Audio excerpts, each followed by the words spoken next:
That is play station portal gaming experience అనేది. So చాలామంది అడగచ్చు, అరే ప్లే స్టేషన్ 5 గేమ్స్ ఆడుతుంది కదా, ఆల్రెడీ ఒక PS5 ఉన్న తర్వాత ప్లే స్టేషన్ పోర్టల్ ఎందుకు కొనుక్కోవాలి అంటే, ఇప్పుడు మాలాగా గంటలు గంటలు కూర్చొని గేమ్స్ ఆడేటోళ్ళకి కూర్చొని ఆ కుర్చీలో గేమ్ ఆడాలంటే నడుము నొప్పి.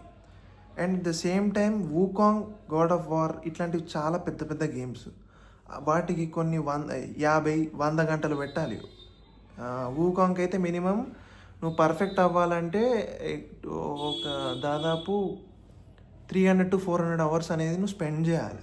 అప్పుడు ఆ గేమ్ అనేది పర్ఫెక్ట్గా ఆడగలుగుతావు, పర్ఫెక్ట్గా డాడ్జ్ చేయగలుగుతావు, ప్రతి అటాక్ని నువ్వు తప్పించుకోగలవు.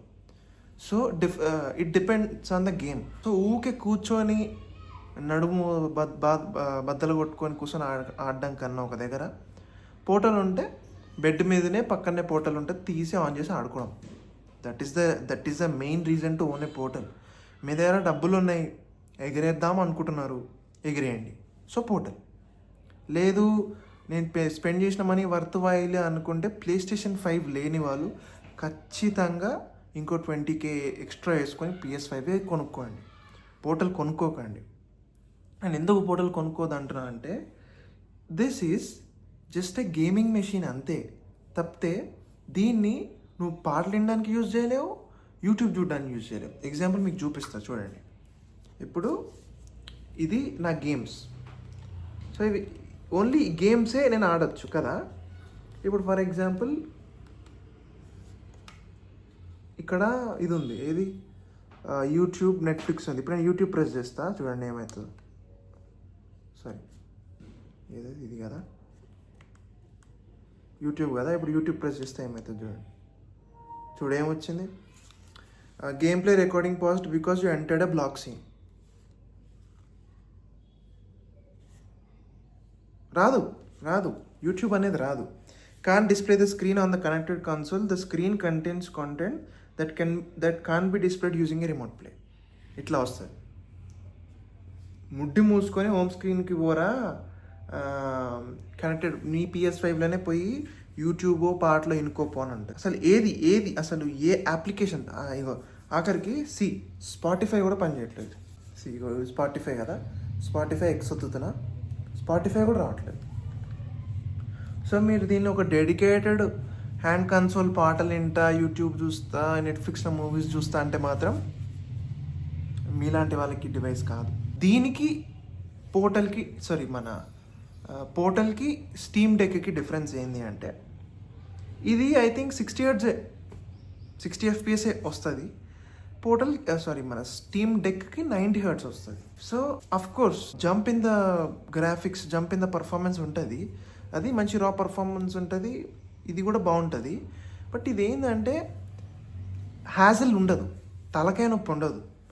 ఆన్ చేసినామా, QR కోడ్తో స్కాన్ చేసినామా ప్లే స్టేషన్ యాప్ నుంచి, అది రిజిస్టర్ అయిన వెంటనే జస్ట్ గేమ్ ఏం లేదు, ప్లే స్టేషన్లో ఉన్న గేమ్సే, ఆ స్క్రీనే క్యాస్ట్ అవుతుంది. ఇందులో కథం ఒత్తినవా ఆడినవా, simple.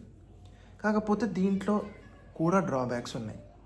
Drawbacks are like, if నీ దగ్గర ఇంటర్నెట్ లేదు ప్రాపర్గా అనుకో, ఇది గేమ్ ప్లే మధ్యలో స్టటర్ అవుతుంది, ల్యాగ్ అవుతుంది. అండ్ ఆ ల్యాగ్ ఉంటుంది చూడు, మొత్తం వీడియో అంతా పిక్సలేట్ అయిపోతుంది. నువ్వు సడన్గా గేమ్ మధ్యలో ఉంటూ అటాక్ చేస్తుంటావు, మీద ఒక సింబల్ వస్తుంది, ఇంటర్నెట్ ఇది గ్లోబ్ సింబల్ వచ్చి ఇట్లా వచ్చేస్తుంది, ఎర్రర్ వచ్చేస్తుంది. సో క్యారెక్టర్ ఆగిపోతాడు, ప్లే స్టేషన్లో రన్ అవుతుంటుంది, క్యారెక్టర్ ఆగిపోతాడు. కొంచెం సింక్రొనైజేషన్ ఇష్యూస్ అనేవి చాలా ఉన్నాయి పోర్టల్లో. అండ్ దాన్ని రిజాల్వ్ చేసుకోవాలి అంటే ఐ థింక్ మీరు ఒక మంచి స్టేబుల్ తోపు వైఫైలు ఉండాలి. అండ్ అది మినిమం 150 Mbps to 200 Mbps ఈజీగా ఉండాలి ఇంటర్నెట్.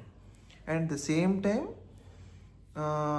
ఇంటర్నెట్ బాగా రావాలి అంటే ప్లే స్టేషన్ 5కి ఈథర్నెట్ కేబుల్ కనెక్ట్ చేయాలి.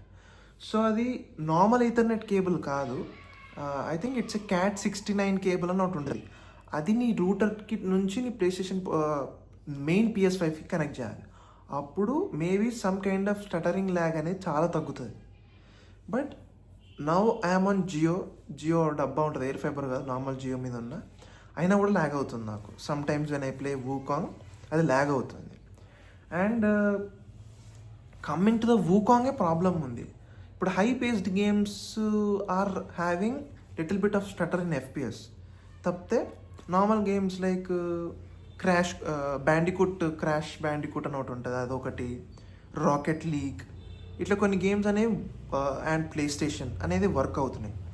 అండ్ ఆల్సో ఫస్ట్ డే తెచ్చినప్పుడు మాత్రం ద ఎక్స్పీరియన్స్ అంటే అమ్మ మొగుడు చాలా బాగుంది, ఎంజాయ్ చేసిన నేను తెలుసా. లిటరలీ డిస్ప్లే బాగుంది, బ్రైట్నెస్ బాగుంది, అండ్ అండ్ నేను చెప్పాలంటే అసలు ఏం లేదు ఇందులో సెట్టింగ్స్. ఫర్ ఎగ్జాంపుల్ ఇది ఉంది, పోర్టల్ ఉంది కదా, నేను మీకు సెట్టింగ్స్లో చూపిస్తాను అసలు దీనికి సెట్టింగ్స్, అసలు దీన్ని ఏం సెట్టింగ్స్ అంటే. సో నార్మల్గా మనం దీంట్లో సెట్టింగ్స్ని మనం వెతకాలి అంటే ఇక్కడ నుంచి స్లైడ్ చేయాలి. ఇట్లా స్లైడ్ చేస్తే ఈ బార్ వస్తుంది, ఇది సెట్టింగ్స్, సింపుల్ సెట్టింగ్స్. ఏముంది, నెట్వర్క్ ఉంది, సిస్టమ్ ఉంది, display and brightness, controller, link, అంతే, సైన్ అవుట్, అంతే బేసిక్. సో నెట్వర్క్లో మనకి ఏమి ఇంటర్నెట్, ఏది సిస్టంలో ఏమైనా సాఫ్ట్వేర్ అప్డేట్ వచ్చిందా, లేకపోతే display and brightness, controller vibration ఎట్లుంది, స్ట్రాంగ్ ఉందా, హార్డ్ ఉందా, ట్రిగర్ ఎఫెక్ట్ బాగుందా, అంతే అంతే ఉన్నది దీనిలో సెట్టింగ్స్, అంతకు మించి. And there is nothing in it. Play station 5ని కూర్చొని అక్కడ కంట్రోల్ చేయడం కన్నా ఇందులోకి వెళ్ళి కంట్రోల్ చేసినట్టు, simple as it is. So ఏంటంటే coming to the gaming review ఏంటంటే, ఫస్ట్ కొద్ది రోజులు చాలా పెద్దగా అనిపిస్తుంది. ఇప్పుడు ఒక నార్మల్గా ప్లే స్టేషన్ ఇంత ఉంది, అదే ప్లే స్టేషన్ కంట్రోలర్ ఇంతే ఉంటుంది. So it will be easy. కాకపోతే ఏంటంటే ఇందులో అనలాగ్ అనేది చాలా చిన్నగా ఉంది. See this analog is very small and compare to this, ఇది కూడా ద వెయిట్ బ్యాలెన్స్ అనేది చాలా బాగుంది ఇందులో. ఆ వెయిట్ బ్యాలెన్స్ వల్ల గేమింగ్ ఎక్స్పీరియన్స్ ఇంకా మంచిగా చేస్తుంది. సో స్టీమ్ డెక్ ఉందనుకో, ఆ వెయిట్ బ్యాలెన్స్ ఫీల్ బాగుంటుంది కానీ వెయిట్ బ్యాలెన్స్ ప్రాపర్ ఉండదు. ఇప్పుడు ప్లే స్టేషన్ పోర్టల్ని నేను గాల్లో ఇట్లా పెట్టుకొని ఆడొచ్చు, నేను ఎంతసేపు ఆడొచ్చు నేను. బట్ స్టీమ్ డెక్ అనేది కింద పెట్టి ఇట్లా తొడ మీద కూర్చొని లేకపోతే బెడ్ మీద ఒక దగ్గర రెస్ట్ పొజిషన్లో పెట్టి ఆడచ్చు. అంటే అఫ్కోర్స్ దీనికన్నా అది పెద్ద డివైస్ అనుకో, అని కాదనను. సో అది difference. And coming to this, so gaming experience అంతా బాగుంది, ఇదంతా బాగుంది. బ్యాటరీ ఇందులో మాత్రం చాలా బాగుంది. The best battery life in a portable ever. అంటే ఒకరోజు 100 చేశాను అనుకో, 2 రోజులు వస్తుంది అది నాకు. నేను గేమ్స్ హై పేస్డ్ గేమ్స్ ఆడినా నాకు 2 days వస్తుంది. స్టీమ్ డెక్ మహా అంటే 2-3 గంటలు వస్తుంది అంతే. నవ్వు నేను కొత్త స్టీమ్ డెక్ తీసుకొచ్చిన ఫ్రమ్ మళ్ళీ అదే స్టోర్కి వెళ్ళి పాత ఓల్డ్ డెక్ని రిటర్న్ చేసి కొత్త స్టీమ్ డెక్ని అన్బాక్స్ చేసిన. అది కూడా నెక్స్ట్ ఇప్పుడు మళ్ళీ నెక్స్ట్ వీడియో ఈ ఛానల్లో వస్తుంది, పెడతా నేను, వెయిట్ చేయండి. ఇప్పుడు లైక్ మీరు అడగచ్చు, ఎందుకు కొన్నవరా బట్టు, నీకు అవసరమారా అని అనొచ్చు. ఫర్ మీ నాకు అవసరం. ఎందుకు అంటే నాకు ఒక గేమింగ్ ఛానల్ ఉంది. At the same time games నన్ను బాగా డిస్ట్రాక్ట్ చేస్తుంది రియాలిటీ నుంచి, నన్ను నా మైండ్ని ఫ్రెష్ ఉంచుతుంది, కూల్ ఉంచుతుంది. So for me gaming is always my primary go. And at the same time for me to be hooked in to that gaming, ప్రతిసారి నేను వెళ్ళి సోఫా మీద నుంచో ఫ్రంట్ రూమ్లోకి వెళ్ళి కూర్చొని నేను ఆడలేను. లేచి వెళ్ళి ఆ సీట్లో కూర్చొని ప్లే స్టేషన్ ఆన్ చేసి హెడ్సెట్ పెట్టుకొని ఆడలేను. ఇప్పుడు దీనికి అనుకో, దీని డిఫరెన్స్ ఏంటంటే దీనికి స్పీకర్ బయట ఉంటుంది. సో స్పీకర్ బయట ఉంటుంది కాబట్టి నాకు హెడ్సెట్ అవసరం లేదు. ఫర్ ఎగ్జాంపుల్ ప్రతిసారి నేను ప్లే స్టేషన్ దగ్గర మీద కూర్చున్నప్పుడు ఖచ్చితంగా సౌండ్ అనేది రాదు, బికాజ్ నా మానిటర్కి సౌండ్ ఉండదు. అండ్ ఆల్సో నేను కంట్రోలర్కి సపరేట్గా హైపర్ ఎక్స్ హెడ్సెట్ పెట్టుకొని ప్లగ్ఇన్ చేస్తే కానీ నాకు sounds వినపడవు.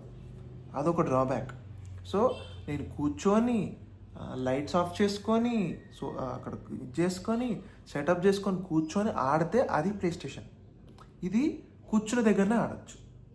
And coming to the connectivity, Bluetooth అసలు లేదు. బ్లూటూత్ ఇప్పుడు నీకు లేదు నాకు బ్లూటూత్ ఇవ్వాలి అంటే ఇది రికగ్నైజ్ చేయట్లేదు.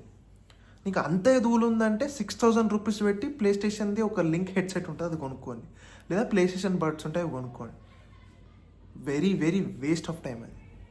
దాని బదులు 200 రూపీస్ పెట్టి బ్లింక్ ఇట్లనే అక్కడ ఉన్న ఇయర్ ఫోన్స్ కొనుక్కొని అందులో పెట్టుకొని ఆడుకుంటే దానంత బెస్ట్ ఇంకేది లేదు.